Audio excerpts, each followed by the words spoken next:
안녕하세요. 다니쌤입니다. 지금 서울의 아파트 가격이 웬만하면 10억이 넘어가죠. 그래서 20대, 30대 젊은 또 청년들, 또 신혼부부들이 아파트를 사는 게 목표가 아니라 그냥 꿈이 돼버린 것 같아요. 기회가 없을까요? 네. 그래도 기회는 있습니다. 한 5천만 원에서 한 1억 정도 사이로 시간은 좀 걸리지만 내가 이렇게 소액으로 투자해서 서울에서 내 아파트 한 채를 가질 수 있는 그런 아직 희망이 충분히 있거든요. 좀 독특한 방법이에요. 그 방법을 알려주실 전문가를 모셨습니다.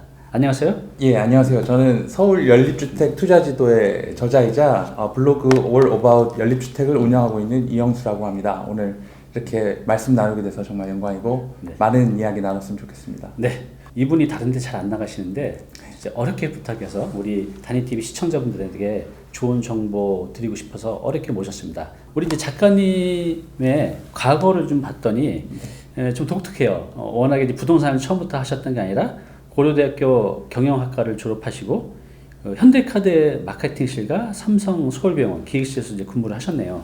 여기 보면 그 완구를 수입해서 이제 도매로 공급하는 1인 사업체도 이제 운영을 하셨다고 해요. 맞습니다. 그리고 그 이후에 30회 공인중개사 자격증을 공부해서 이걸 이제 취득하게 됐는데 이거 어렵지 않나요?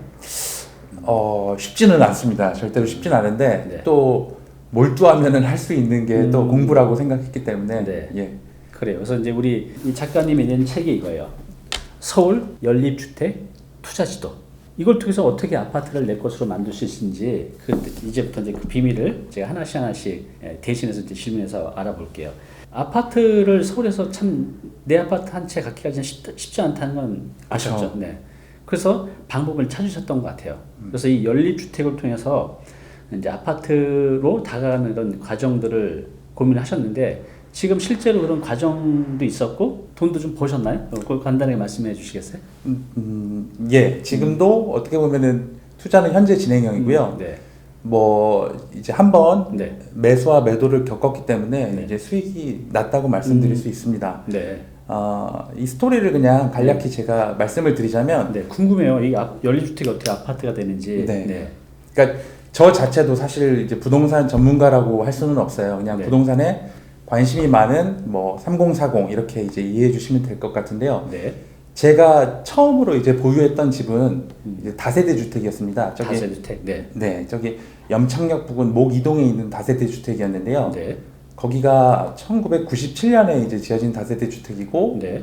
대지가 120평 정도였어요. 네. 근데 120평. 이제 세대 수가 8가구밖에 안 돼서 뭐 대지 지분은 한 17평 정도로 꽤나 넓었습니다. 그러니까 한 세대당 나누면 한 17평 정도 되는 거네요. 네, 맞습니다. 네. 그래서 이제 주민들 사이에서는 이제 재건축에 대한 얘기가 나오는데 네.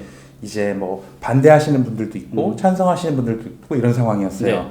근데 제가 이제 그 당시에 하는 생각이 여기 다세대 주택이 다시 이제 지어지면 이제 소위 말하는 신축 빌라가 될 텐데 그렇죠. 네. 뭐 새 집이라서 좋긴 하겠지만 뭐 집값에는 어느 정도 한계가 있겠구나 이런 생각을 하고 있었어요. 네. 그래서 뭐 큰 관심을 가지지 않고 그런 생각을 가지고 있었는데 네. 어느 날 제가 이제 길 건너 염창동으로 이제 산책을 가게 되었습니다. 네. 이제 갔는데 이제 평소에 못 보던 굉장히 오래된 두 동짜리 건물이 보이는 거예요. 네. 그러니까 연립주택이었죠. 연립주택. 네. 주변 건물들은 다 새 건물에 약간 높직높직 널찍널찍한데 그 네. 건물만 약간 존재감이 오히려 더 드러나는 거예요. 그래서 저게 뭘까 하는 생각이 드는데 네. 이제 집에 와서 검색을 해봤어요. 네. 그랬더니 제가 82년생인데 네. 1981년도에 지어진 더 연립주택이더라고요. 오래됐네요. 작가님보다. 네, 저보다 형이더라고요. 음. 그래서 좀 흥미가 생기던 찰나에 네. 그 이제 주소지를 넣어서 이제 구글링 같은 걸 해봤죠. 네. 그랬더니 그 연립주택이 위치한 땅이 준주거 지역이라는 걸 알게 됐고, 네. 그리고 여기 뭐 길을 이렇게 끼고 저렇게 끼고 있어서 네. 가로주택 정비 사업이란 것도 가능하겠다 이런 정보를 알게 되었어요. 네. 그래서 이게 얼마 정도 할까? 그래서 네이버 부동산 당시에는 네. 이제 생경했는데 그걸 찾아보니까 네. 매물이 또 있더라고요. 왠지 저기가 더 내가 살고 있는 집보다는 투자적으로 좋을 것 같다라는 생각이 들었어요. 네. 당시에는 제가 부동산에 대해서 알고 이동한 게 아니고 약간 어느 정도의 초기였던 거죠. 초보자였던. 네. 네. 그래서 집을 내놨어요. 그리고 팔고 사고 이렇게 결정하고 팔고 사고까지가 뭐 한 두세 달 정도밖에 걸리지 않았어요. 네. 그렇게 해서 이제 집을 구매하게 되었고요. 연립주택을요. 네. 이제 막상 들어가서 실거주를 하는데 이 집이 너무 낡은 거예요. 81년에 지어졌으니까 그렇죠. 40년 가까이 된 거죠. 네, 거실에서 걸어다니면 이제 방에 있는 창문이 막 울리고 이런 그래요? 정도였거든요. 그리고 주차는 이제 이중 주차가 기본이고 네. 뭐 이 계단이나 이런 것들이 녹도 많이 쓸고 그랬는데 이제 사람이 현재에 만족하기보다는 아 미래에 이게 잘 될 것 같아 하면은 다 견딜 수 있더라고요. 저는 그랬습니다. 네. 그래서 실거주를 시작했고 네. 그 거주하는 2년 동안에 목표를 정했어요. 이제 어떤 목표요? 그 목표가 첫 번째가 이제 연립주택과 관련된 어떤 식으로든 책을 한 권 써보자. 그래요. 그게 거주 후기도 될 수 있고 네. 예를 들면은 이미 이렇게 나왔지만 약간 백과사전 이런 네. 형태가 될 수도 있고요. 그리고 또 한 가지가 공인중개사 시험에 합격하는 거였습니다. 그때 그래서 이제 자격증 따셨군요. 예, 맞습니다. 그렇게 이제 두 가지 목표를 어느 정도 이뤘다고 이제 생각하고요. 네.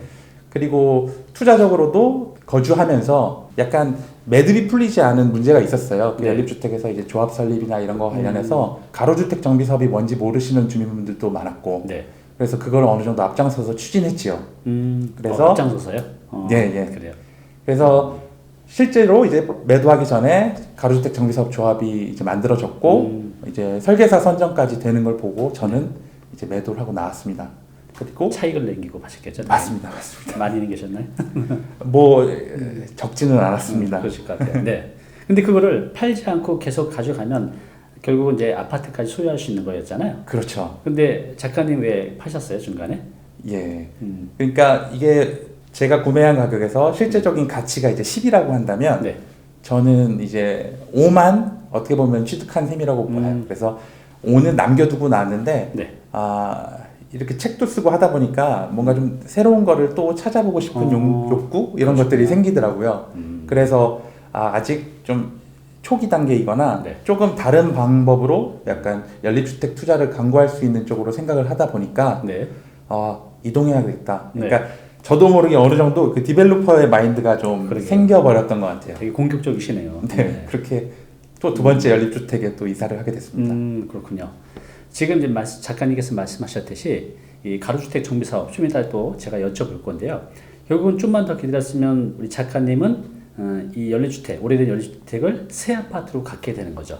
이 과정이 어떻게 되는 건지 이제 자세히 제가 여쭤볼 건데요. 좀 전에 우리가 이제 연립주택이라고 했잖아요. 연립주택. 근데 뭐 다가구도 있고 다세대도 있고 연립도 있고 한데 보통 사람들이 이걸 다 그냥 빌라 이렇게 말씀을 많이 하시죠. 네. 연립주택? 뭐 그게 뭐지?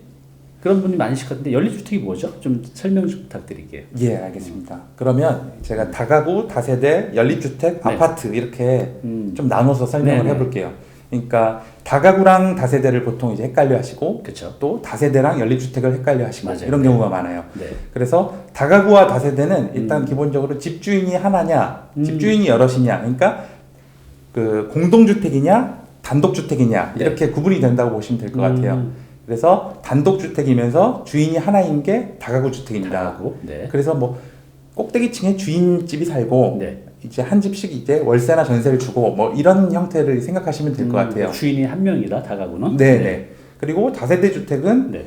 이제 보통 이제 빌라라는 이름을 많이 띄고 있고 그렇죠. 이제 각 호실별로 주인이 다 다르겠죠. 아파트처럼요. 예, 맞습니다. 거기서 또 이제 연립주택으로 확장을 해보면은 네. 이제 연면적이 기준이 됩니다. 음. 그러니까 지하층을 제외하고 이제 바닥 연면적의 합계가 네. 660제곱미터, 그러니까 200평을 기준으로 네. 그보다 크면 연립주택이 되고 그보다 작으면 다세대 주택이 됩니다. 그러니까 다세대하고 연립은 같은 이제 공동주택인데 네. 연면적의 차이만 있는 거네. 예, 그렇게 보면 될 것 같아요. 그렇군요. 네. 그리고 이제 연립주택과 이 아파트는 네. 주거로 쓰는 층수가 5층이냐 아니냐 뭐 이렇게 구분을 하시면 될 것 같아요.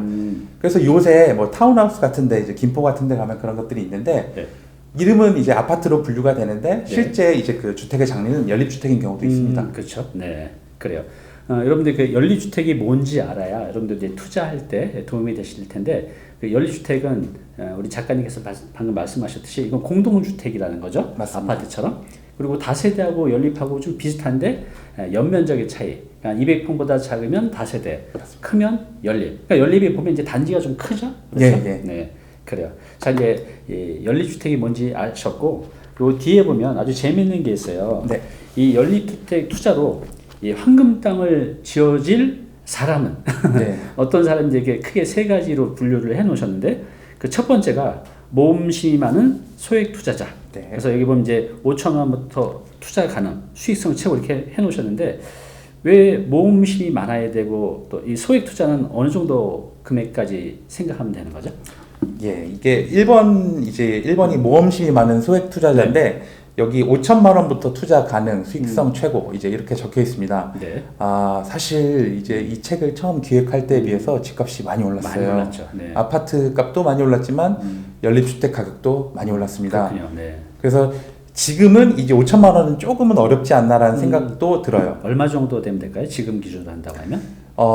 보통 이제 서울 좀 외곽 쪽에 있는 연립주택이 2억대 중후반부터 이제 시작된다고 보면 될 것 같아요. 네. 대지 지분이 어느 정도 되는 그런 네. 연립주택이요. 그런 곳을 저는 이제 대부분의 투자를 이걸 실거주를 이제 감안해서 하고 있거든요. 네. 그리고 이 사회 초년생들이 타겟일 경우에는 보금자리론도 이제 노려볼 수가 있을 거예요. 네. 그렇게 되면은 70% 정도까지는 대출을 받을 수 있을 겁니다. 네. 그렇게 되면은 뭐 2억 5천만 원을 기준으로 할 때는 6,500만 원, 7,500만 원 이 정도만 이제 본인 자금이 필요한 거죠. 근데 그렇군요. 뭐 직장인인 경우에는 신용대출 도움도 받을 수 있을 테니까 약간 부담은 조금 더 줄일 수 있을 거라고 생각합니다. 그래요. 그러니까 이제 그동안 이 책을 기획하고 나오고 벌써 1년 이상이 흘렀고 그 사이에 또 집값도 많이 올랐잖아요. 그래서 맞습니다. 5천만 원 이제 조금 이제 부족할 수 있고 한 6천, 7천 정도 바라보면 될 것 같다고 합니다. 그리고 여기 보면 이제 모험심이 많아야 이렇게 표현하셨는데 이건 어떤 의미로 이렇게 쓰신 거예요? 모험심이 많은 소액 투자자. 그러니까 이 모험심이 많은 소액 투자자랑 이 네. 3번에 네. 몸테크도 끄덕없는 멘탈갑 소유자랑 저는 어느 정도 맥락을 좀 같이 합니까? 예, 맞습니다. 어떤 그러니까 의미죠? 제가 81년도 집에서 살고 그리고 지금 이사 온 집은 1983년도에 지어졌어요. 네. 그래서 이 마음을 먹는 것 자체가 모험심과 멘탈갑이 아니면은 어쨌든 조금 힘들지 않을까라는 생각을 하거든요. 그러겠네요. 그래서 제가 오늘 여기서는 그게 생각보다는 어려운 게 아니다. 네. 예, 조금만 용기를 가지면 할 수 있다라는 걸 말씀드리고 싶었어요. 그래요. 당장 사는 동안 좀 불편하고 집도 오래되고 했지만 꿈과 희망이 있잖아요. 내가 맞습니다. 잘 된다는. 맞습니다. 견뎌낼 수 있을 것 같아요.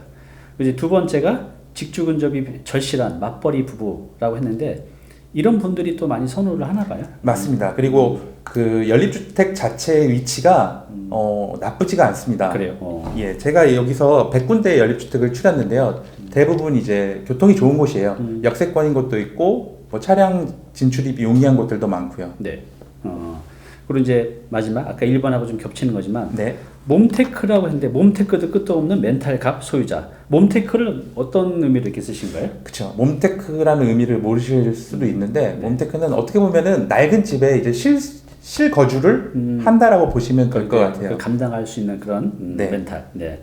그래요. 그래서 요 정도 크게 어렵지 않은 것 같아요. 뭐 이게 엄청나게 큰 모험도 아니고 또 소액으로 가능하고 또 맞벌이 부부들 아파트 거주하기 이 월세나 전세비가 장난 아니잖아요. 이렇게 연립해서 내 집에서 살면서 또 몸테크만 좀 내가 감당할 수 있다면 어느 정도 기간을 만들어서 내 아파트 한 채를 만들 수 있다는 이제 큰 희망이 있다는 거죠. 자 그러면 이 연립주택이라는 표현이 우리 세대는 좀 많이 알아요. 근데 예. 요즘 젊은 세대들은 연립주택이 뭐지 하는 분들이 굉장히 많을 거예요. 그렇죠. 작가님도 좀 젊은 편이잖아요. 네. 이거 하기 전에 연립주택이라는 이 단어를 알았어요? 들어는 봤죠. 들어는 봤는데 어. 이제 아까 제가 설명드렸던 다가구 다세대 연립주택의 차이점을 알지 못하고 그냥 그 소위 빌라랑 같은 말인 줄 알았어요. 그러시죠. 네, 대부분 그러실 것 같아요. 근데 작가님은 그 많은 투자 상품 또 그 많은 방법들이 있잖아요. 뭐 우리가 방법은 경매도 있고 재개발, 재건축도 있고 뭐 상가, 오피스텔, 뭐 분양권 뭐 이렇게 다양한 또 상품과 방법들이 있는데 어떻게 아까도 살짝 말씀하시겠지만 연립주택이라는 그 상품을 딱 시작하게 됐어요? 예. 아까 그 산책을 통해서 처음으로 이제 연립주택을 발견을 했는데 말씀하신 것처럼 투자의 길은 다양한데 제가 두 번째 선택도 어떻게 보면 연립주택을 한 셈이잖아요. 그러게요. 그 말은 제가 연립주택에 대해서 이제 좋은 감정, 좋은 이제 판단을 내리고 있다라는 뜻일 텐데 네. 그 결론은 이렇게 말씀드릴 수 있을 네. 것 같아요. 저는 굉장히 안정을 추구하고 네. 보수적인 것 같아요. 그래서 연립주택이라는 부동산에 투자하지만 그 실질적으로는 저는 이걸 땅에 투자했다고 생각합니다. 그래요. 땅. 예. 네. 그 땅은 특히 서울 땅은 2009년을 제외하고는 이제 공시지가가 떨어진 적이 없더라고요. 그렇죠. 계속 올라갔죠. 예, 예.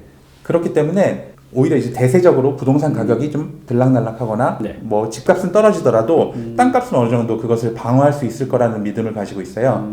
그리고 그 특성에 가장 부합하는 이제 주택의 형태가 연립주택이라는 생각이 들었습니다. 대단하시네요. 통찰력을 갖고 계시네요. 네. 예, 감사합니다. 그때 그 우연하게 산책하는 길에서 본 그 연립주택 단지가 어쩌면 이렇게 투자의 길로 안내를 했고 맞습니다. 이런 책도 나오시고. 자 그러면 이 연립주택이 작가님이 보시기에는 이게 왜 투자 가치가 높고 또 아까도 살짝 얘기는 하셨는데 네. 이게 어떻게 아파트가 될 수 있는지 아직은 우리 단TV 시청자분들이 약간 물음표가 있으실 것 같아요. 예. 그래서 이게 투자 가치하고 이게 어떻게 아파트가 되는 건지 좀 더 구체적으로 설명 좀 부탁드립니다. 네. 그러니까 연립주택은 보통 이제 제 책에 소개된 것들도 마찬가지인데 작으면은 한 3,400평부터 네. 큰 곳 같은 경우는 이제 10,000평이 넘는 것도 있습니다. 이거 대지가 예, 맞습니다. 네. 그렇기 때문에 작은 곳 같은 경우는 이제 아파트 한 동짜리 나홀로 아파트가 될 확률이 높아요. 네. 그리고 큰 곳 같은 경우는 이제 보통 얘기하는 중형 규모의 아파트 단지가 될 확률이 높겠죠. 네. 그런데 현재 시장의 추세가 네. 나홀로 아파트라고 해도 그 상승장에서 소외되지는 않더라고요. 네. 그렇기 때문에 아파트가 될 수 있는 이제 가장 현재 저평가된 투자처가 뭘까 생각하던 중에 네. 연립주택이 그래도 아파트가 될 가능성이 높다라는 결론을 이제 나오게 됐고요. 아, 그래요. 그리고 현재 이제 정부에서 밀어주고 있는 제도적인 것들도 뒷받침이 잘 되고 있습니다. 네. 이제 조금 이따 자세히 말씀드릴 가로주택 정비 사업이 네. 그 대표적인 예인데요. 가로주택 정비 사업의 혜택이 현재로서는 네. 뭔가 어마무시합니다. 그렇군요. 재건축 초과이익 환수제 예외나 뭐 전매가 어느 정도 자유롭다는 점, 네. 그리고 뭐 그 저리로 융자가 가능한 것 이런 것들이 지금 뒷받침이 되고 있기 때문에 네. 투자자 입장에서는 리스크를 훨씬 줄이고 이제 나홀로 아파트이긴 하지만 네. 새 아파트를 얻을 수 있는 기회가 확보된다고 볼 수 있죠. 그래요. 그러니까 여러 가지 그 제도적 또 법규적인 제한도 좀 완화돼 있고 맞습니다. 또 속도도 비교적 굉장히 빠르죠. 일반 맞습니다. 재개발 재건축보다 예. 훨씬 더 빠르고 그리고 이제 소액으로도 할 수 있고. 예, 그 조금만 더 말씀을 드리자면 그 제가 여기서 집중하고 있는 거는 80년대 연립주택인데요. 네. 70년대나 80년대에 지어진 연립주택 특징이 지하실이 있습니다. 네. 예를 들면은 모든 호실이 작은 지하실 하나씩 가지고 있어요. 그러니까 그 호실이 밑에 자기만의 뭐 창고가 비슷한 게 있는 거예요? 맞습니다. 제가 이제 그게 궁금해서 좀 찾아봤는데 네. 그 1968년에 김신조 음. 무장공비 사건이 네. 있었더라고요. 그때 그 사람이 그 한국에서 이제 인터뷰를 하면서 네. 북한에서는 공동주택이 일상화되어 있고 지하실을 방공호로 사용한다라는 표현을 했었던 것 같더라고요. 네네. 했었더라고요. 네네. 예. 그래가지고 그 당시에 정권에서도 이게 꽤 괜찮은 방안이라고 생각을 했었나 봐요. 네. 그렇게 해서 이제 한국의 집들도 지하층을 이제 마련하게 됩니다. 의무적으로요. 그런데 의무였어요 그게? 예, 맞아요. 그러니까 방공호처럼 이제 활용을 해야 됐는데 이제 한 30년 정도가 지난 현재 와서는 그게 어떻게 보면은 재건축 수익성을 높여주는 역할을 하고 있는 거예요. 네, 그렇죠. 왜냐면 당시에 분양할 때 예를 들어 50제곱미터라고 하면 네. 지하실 면적이 전용 면적 15제곱미터 정도는 차지하고 있어요. 그래서 실제로 이제 사람이 거주하고 있는 이제 지상층의 면적은 35제곱미터라고 이제 가정을 할 때 네. 지하층은 지금 완전히 방치되고 있거든요. 그러게요. 저희 집 같은 경우도 그냥 아무것도 없습니다. 그냥. 그렇죠. 네.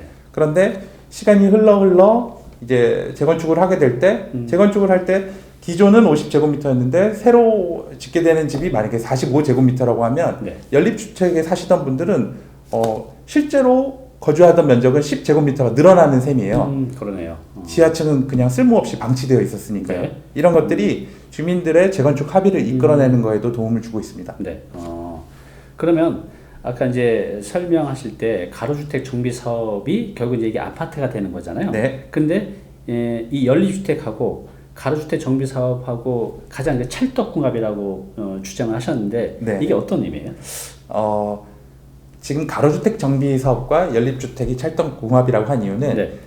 연립주택이 가지고 있는 특성이 가로주택 정비 사업의 요건과 아주 잘 맞아 떨어지기 때문입니다. 요건이 있나 봐요. 예, 요건이 어떤 거가 있죠? 예, 가로주택 정비 사업은 네. 일단 노후 불량 건축물을 그 가로 그러니까 블록을 유지한 채로 재건축하는 미니 재건축이라고 볼 수 미니 있어요. 재건축? 네. 그 요건이 몇 가지가 있는데 네. 첫 번째로는 6m 이상의 도로나 도로. 도시계획 도로로 둘러싸여 있어야 되고 네. 그 둘러싸인 그 블록의 면적이 10,000제곱미터 그러니까 3,000평보다는 작아야 합니다. 아, 이거보단 작아야 되는군요. 네, 오히려 작아야지 할 수 있는 사업입니다. 그리고 노후도 요건을 충족해야 되는데 뭐 대부분의 주택의 경우에 이제 30년이 넘어야 되고요. 그게 3분의 1을 넘어야 합니다. 뭐 연립주택은 다 예전 거니까 30년 대체로 넘어져 있겠네요. 맞습니다. 그리고 그 안에 있는 세대수가 단독주택만 있을 경우에는 10세대, 그리고 연립주택이나 공동주택이 혼합되어 있을 때는 20세대, 그리고 공동주택만 있을 때도 20세대를 넘어야 합니다. 그런데 연립주택은 보통 20세대가 넘거든요. 그렇죠. 20세 네. 단독으로도 가능하겠네요. 네. 또 6m 이상, 노후도 그 규모 이하만 세대수, 되면. 예. 그래요. 그래서 이 가로주택 정비 사업이 어찌 보면 이 연립주택하고 좀 더 이게 쉽게 빠르게 진행되는 데 있어서는 좀 최적화되어 있네요. 예, 맞습니다. 그러니까 그리고 또 이제 연립주택 같은 경우는 대부분의 세대당 이제 뭐 대지 지분이나 면적이 대동소이하거든요. 네. 그렇기 때문에 주민들이 이제 그 얻을 수 있는 열매가 동일하기 때문에 네. 이걸 합의에 이르는 과정도 훨씬 수월하죠. 그러면 이 가로주택 정비 사업의 조건에 드는 방금 말씀하신 요 4가지 정도 조건에 드는 것들이 있다고 하면 네. 거기 그 단지에는 이제 여러 명들이 이렇게 모여 사는 거잖아요. 네. 그러니까 세대원들이. 근데 이걸 찬성하는 분도 있고 반대하는 분도 있을 텐데 네. 만약에 다 조건이 맞다고 해도 반대하신 분들이 있으면 이게 진행이 좀 안 될 수도 있겠네요. 아, 예. 그거는 이제 보통의 재건축과 마찬가지입니다. 80% 이상의 주민 동의가 필요하고요. 80% 이상 주민 동의가 있어야 조합 설립이 가능하고 그 반대하시는 분들은 이제 분양 신청을 하지 않으시면 현금 청산 대상이 될 수 있죠. 네. 예. 하기야 뭐 이게 연립으로 있을 때 하고 아파트로 있을 때 하고 재산상 차이가 이제 크니까 굳이 이제 반대할 이유는 없을 텐데 이제 보면 이게 좀 어르신들이 사시는 분들은 네. 다 귀찮았나 이렇게 그냥 설레 뭐 네네네. 이런 분도 이제 있으신 것 같아요. 하여튼 요 조건에 맞는 걸 일단 찾고 그다음에 80% 이상 동의율만 나오면 진행이 이제 가능하다는 거죠. 맞습니다. 보통 그러면 이 기간은 대체로 얼마에서 얼마 정도 예상하면 될까요? 아, 그거는 이제 주민들의 뜻에 달려 있다라고도 볼 수 있는데 그러겠죠. 이거를 정말 이상적으로 추진한다면 3년 안에도 사업이 가능합니다. 그래요? 예, 실제로 저기 강서구 등촌동에 네. 사만연립이라는 곳이 이제 사만연립이요. 네. 예, 그 신동아 파밀리아에서 이제 가로주택 정비 사업으로 재건축을 했는데 네. 조합 설립 인가부터 이제 준공 인가까지가 3년 2개월이 걸렸습니다. 아, 정말 초고속이네요. 예, 예. 어느 정도 그 안에서도 지체가 있었음에도 그 정도가 나왔기 때문에 네. 주민들이 뜻이 잘 맞고 투명한 절차를 거쳐서 진행이 된다면 2년 한 중후반 정도에도 가능하다고 생각합니다. 그래요. 우리가 보통 뭐 재개발하면 기본 한 20년 잡아야 예, 되잖아요. 예, 예. 이거는 정말 초고속으로 진행이 예, 되네요. 예. 물론 이상적인 경우긴 하지만 이상적인 경우는 네. 예. 그래요.